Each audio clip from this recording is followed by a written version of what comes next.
جیسے ہی عبادت گزار کے عابد کے قریب آیا بھونکنے لگا، اسے لگا کہ کتا مجھے واقعی کاٹنا چاہتا ہے، تو اس عابد نے ایک روٹی اسی کتے کو ڈال دی، 3 روٹیوں میں سے ایک روٹی اس کتے کو پھینک دی۔ کتا روٹی کھانے میں مصروف ہو گیا، عبادت گزار تھوڑا آگے چلا گیا۔ کتے نے جیسے ہی روٹی ختم کی پھر سے عبادت گزار کے پیچھے دوڑ پڑا۔ جب اس کے قریب آیا اسے لگا کتا مجھے کاٹنا چاہتا ہے، تو عابد نے دوسری روٹی بھی کتے کو پھینک دی، دوسری روٹی بھی کتے کو پھینک ڈالی۔ کتا دوسری روٹی کھانے میں مصروف ہو گیا، عبادت گزار تھوڑا اوپر کی طرف چلا گیا، تھوڑا عبادت خانے کے قریب گیا۔ کتے نے جیسے ہی دوسری روٹی ختم کی، دوسری روٹی کھا ڈالی، پھر سے عبادت گزار کے پیچھے دوڑ پڑا۔ اب جب اس کے قریب آیا، عبادت گزار کو لگا کہ کتا مجھے کاٹنا چاہتا ہے، تو عبادت گزار نے تیسری روٹی بھی پھینک دی۔ 3 روٹیاں پھینکنے کے بعد بھی جب عبادت گزار کو لگا کہ کتا مجھے کاٹنا چاہتا ہے، تو عبادت گزار بول ہی پڑا، او کتے تجھے شرم نہیں آتی، تجھے غیرت نہیں آتی، اور تیرے مالک کے گھر سے مجھے 3 روٹیاں ملی تھیں، وہ تینوں کی تینوں میں نے تجھے ڈال دی ہیں، وہ 3 روٹیاں بھی کھا گیا ہے، پھر بھی تو مجھے کاٹ رہا ہے، تجھے شرم نہیں آتی، تجھے غیرت نہیں آتی، کچھ تو حیا کر، تیرے مالک کے گھر سے مجھے 3 روٹیاں ملی تھیں، وہ تینوں کی تینوں میں نے تجھے ڈال دی ہیں، تجھے شرم نہیں آتی۔ جب عبادت گزار نے بار بار یہی شرم والا جملہ بولا، اور تجھے شرم نہیں آتی، تو کتے کو میرے اللہ نے بولنے کی طاقت عطا کی، کتے کو میرے اللہ نے زبان عطا کی۔ کتے نے کہا عبادت گزار شرم مجھے نہیں، شرم تو تجھے آنی چاہیے۔ عبادت گزار دنگ رہ گیا، حیران رہ گیا کہ مجھے شرم کیسے آنی چاہیے، کس طرح آنی چاہیے، میں کس طرح کا بے شرم ہو گیا ہوں اور کب سے بے شرم ہوا ہوں۔ اس کتے نے کہا عبادت گزار میں کافی عرصے سے اس عیسائی مالک کے گھر نوکری کر رہا ہوں، دیکھ بھال کر رہا ہوں، اور وہ میرا مالک اس طرح کا منحوس اور شوم آدمی ہے کہ کبھی کبھار تو 3 دن گزر جاتے ہیں وہ مجھے روٹی دیتا ہی نہیں ہے۔ میں 5 دن کی بھوک کاٹتا ہوں، 5 دن کی بھوک برداشت کرتا ہوں، اور حیران کن بات یہ ہے کہ ابھی بھی میں 3 دن کا بھوکا ہوں، 3 دن کا بھوکا ہوں۔ مالک نے مجھے روٹی نہیں دی، میرے آگے روٹی کا ٹکڑا نہیں پھینکا، میں کتا ہوں، 3 دن کا بھوکا ہوں، لیکن سن 3 دن کی بھوک تو برداشت کر رہا ہوں، 3 دن سے بھوک برداشت تو کر رہا ہوں، مگر مالک کا دروازہ چھوڑ کر غیر کے دروازے پر جا کر میں نے مانگنا گوارا نہیں کیا۔ میں کتا ہوں، میں جانور ہوں، تو حضرت انسان ہے، تو اشرف المخلوقات ہے۔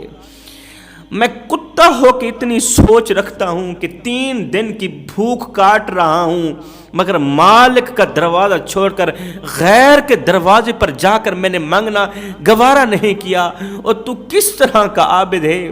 تو کس طرح کا عبادت گزار ہے، تو کس طرح کا اللہ کا بندہ ہے، کس طرح کا اشرف المخلوقات ہے کہ 3 دن سے تجھے روٹی نہیں ملی، تو اتنے بڑے سخی رب کا دروازہ چھوڑ کر عیسائی کے دروازے پر آ گیا ہے روٹی مانگنے۔ ندان شرم مجھے نہیں، شرم تو تجھے آنی چاہیے۔ ہائے کتے سے اتنا بڑا سبق لے کر، کتے سے اتنا بڑا سبق لے کر یہ عبادت گزار عبادت خانے کی طرف جا ہی رہا تھا،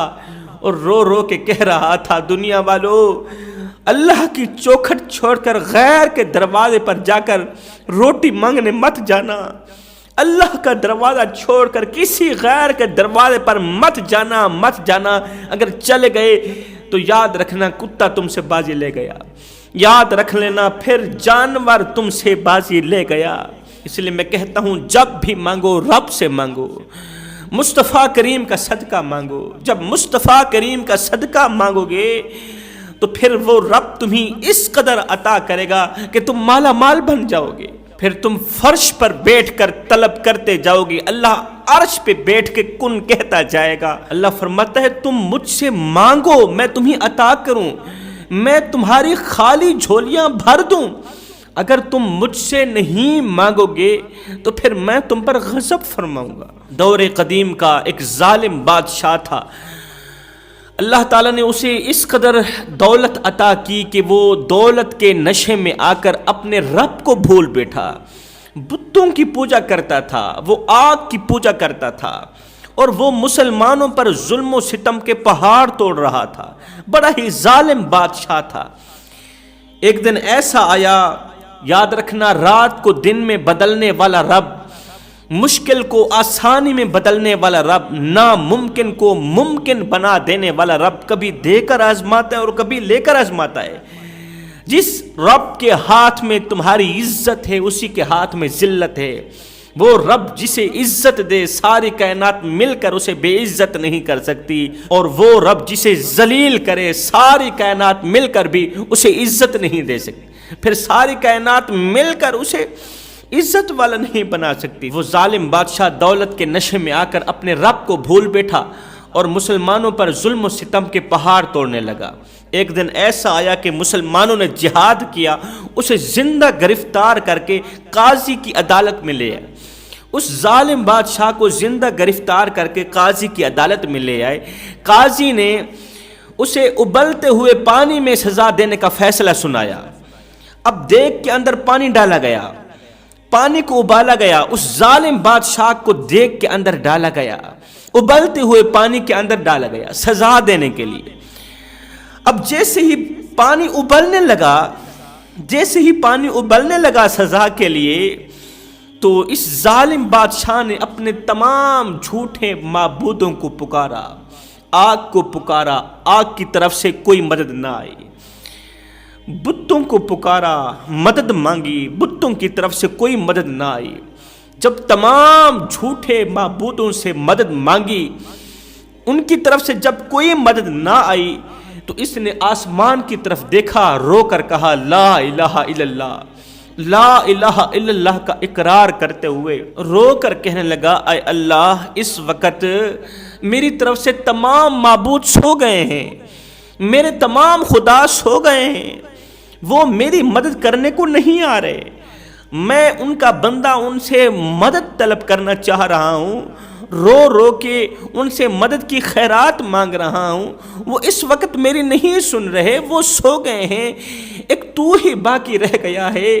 اے اللہ، واقعی اگر تو ہی میرا سچا رب ہے، واقعی اگر تو ہی میرا سچا مالک ہے، تو ہی میرا سچا خدا ہے، تو مجھے اس مصیبت سے نکال دے، میری طرف اپنی مدد فرما، مدد بھیج، مجھے اس دردناک سزا سے بچا لے، مجھے اس ضلالت سے بچا لے۔ اس کی آنکھوں سے 2 آنسو نکلے تھے۔ ہے جب اس ظالم اور گنہگار بادشاہ نے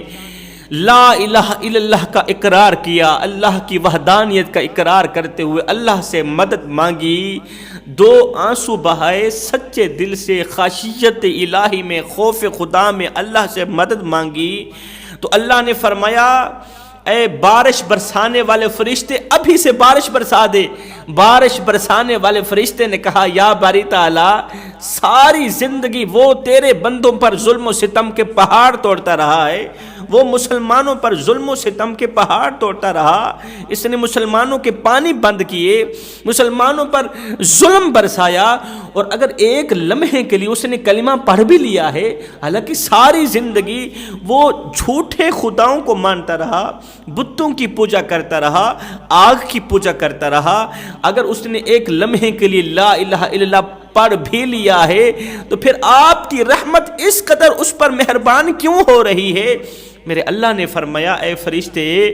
اس نے تمام جھوٹے معبودوں کو پکارا، ان سے مدد مانگی، ان کی طرف سے کوئی مدد نہیں آئی۔ اے فرشتے، بتا تو صحیح، جھوٹے خدا مدد کرنے کو نہیں آئے، اگر میں سچے خدا کی مدد بھی اس تک نہیں پہنچے گی، تو پھر جھوٹے خداؤں میں اور سچے خدا میں فرق تو نہیں رہے گا نا۔ اس نے میں سچے رب کو پکارا ہے، اگر میں سچا رب بھی اس کی مدد کرنے نہیں جاؤں گا، تو پھر اس کی کون مدد کرے گا؟ پھر سچے خدا میں اور جھوٹے خدا میں فرق نہیں رہے گا نا۔ اللہ تعالیٰ نے اس ظالم بادشاہ کی دعا کو قبولیت کا شرف عطا کیا، فوراً ہی بارش برسی، ایک زوردار ہوا آئی، اس بادشاہ کی دیگ کو اڑا کر لے گئی۔ دنیا دیکھنے والی، زمانہ دیکھنے والا، زوردار ہوا کا جھونکا آیا، اس ظالم بادشاہ کی دیگ کو اڑا کر لے گیا۔ یہ دیگ اڑتی چلی جا رہی ہے، لوگوں نے دیکھا یہ دیگ اللہ کے کرم سے، اللہ کے حکم پر اڑتی چلی جا رہی۔ اسی دیگ کے اندر وہ بادشاہ ہے جس نے اللہ کے ساتھ صلح کر لی، جس نے اپنے رب کے ساتھ صلح کر لی۔ یہ دیکھ ایک ایسی بے دین قوم کی بستی پر جا گری جو اللہ کو نہیں مانتے تھے، جھوٹے خداؤں کو مانتے تھے، اور کہتے تھے کہ ہم تب تک اللہ کو نہیں مانیں گے جب تک ہمارے سامنے کوئی ایسا معجزہ نہیں آئے گا جو ہماری سمجھ سے باہر ہو، جب تک ہم ایسی چیز نہیں دیکھیں گے جو ہماری سمجھ سے بالا تر ہو، تب تک ہم اللہ پر یقین نہیں لائیں گے۔ اب ان تمام بستی والوں نے آسمان کی طرف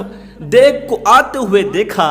ہواؤں میں اڑتے ہوئے دیکھا، اسی بستی کے اندر دیگ کو آتے ہوئے دیکھا، تو وہ تمام کے تمام بے دین لوگ اکٹھے ہو گئے۔ جب سارے کے سارے بے دین لوگ، کافر لوگ اکٹھے ہوئے تو دیگ انہی کے درمیان زمین پر آ پڑی۔ دیگ کے اندر سے بادشاہ نکلا، لوگ دیکھ کر دنگ رہ گئے، حیران رہ گئے۔ پھر بادشاہ نے پچھلی ساری کہانی سنائی،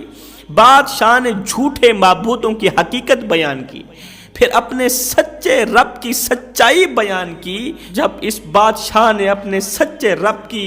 سچائی بیان کی تو وہ تمام کے تمام بے دین لوگ کلمہ پڑھ کر مسلمان ہو گئے، دین اسلام میں داخل ہو گئے۔ کہنے لگے کہ ہماری زندگی میں انقلاب لانے کے لیے، ہماری زندگی بدلنے کے لیے، ہمارا دین بدلنے کے لیے بس یہی معجزہ کافی ہے۔ اس لیے میں کہتا ہوں رب کے ہو جاؤ، رب کو پانے کی کوشش کرو، رب کو حاصل کرنے کی کوشش کرو۔ جب رب تمہارا ہو گیا تو پھر سب تمہارا ہو گیا۔ رب کے عشق میں، رب کی محبت میں، مدینے والے کی محبت میں، محبت خدا میں، محبت مصطفیٰ میں ایک ایسا مقام بھی آتا ہے کہ دعا تو رہی بڑی دور کی بات، انسان صرف سوچتا ہے اللہ پوری کر دیتا ہے۔ تو فرمایا جو غیر اللہ سے مانگتے ہوئے شرم محسوس کرتے ہیں اور اللہ سے مانگتے ہوئے فخر محسوس کرتے ہیں، فرماتے ہیں یہ وہی لوگ ہیں جن کی دعا ایک سیکنڈ کے اندر اندر اللہ تعالیٰ قبول فرماتا ہے۔ فرماتے ہیں دوسرے وہ لوگ جو والدین کی خدمت کو اپنے اوپر فرض سمجھتے ہیں،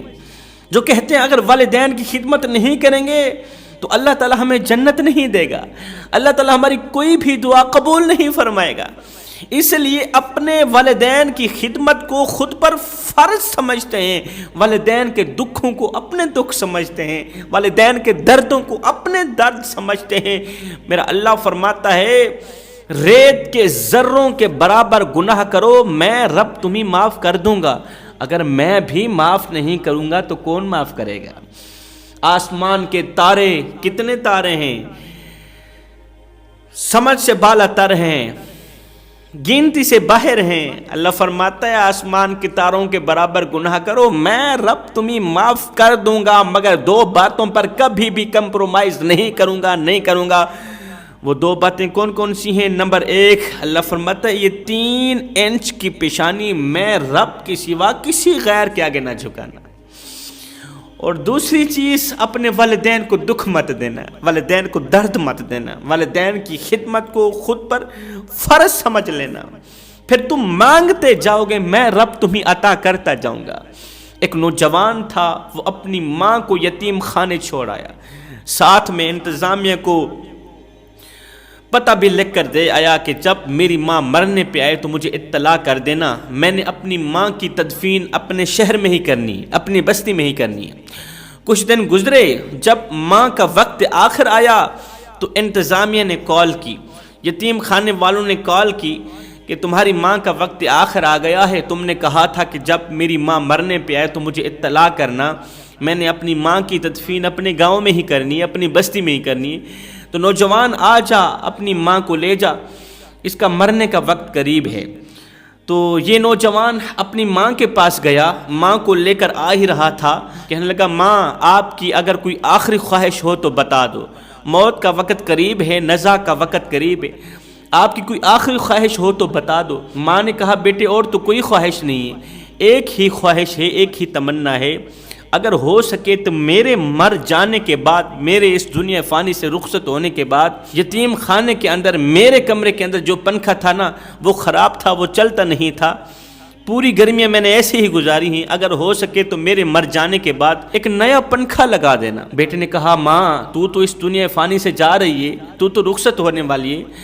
تیرے مرنے کے بعد اگر میں نیا پنکھا لگوا بھی دوں تو تجھے کیا فائدہ ہوگا؟ ماں رو کر کہنے لگی بیٹے یہ میں اپنے لیے نہیں لگوا رہی، میں تو تیرے لیے لگوا رہی ہوں کہ کل جب تیری اولاد جوان ہوگی، جب تجھے یتیم خانے میں چھوڑ کر جائے گی اور اوپر پنکھا نہیں ہوگا، گرمی میں تجھے بہت زیادہ گرمی لگے گی، بیٹے اگر تو گرمی میں سسکتا رہا مجھے تو قبر میں بھی چین نہیں آئے گا، مجھے تو قبر میں بھی سکون نہیں ملے گا۔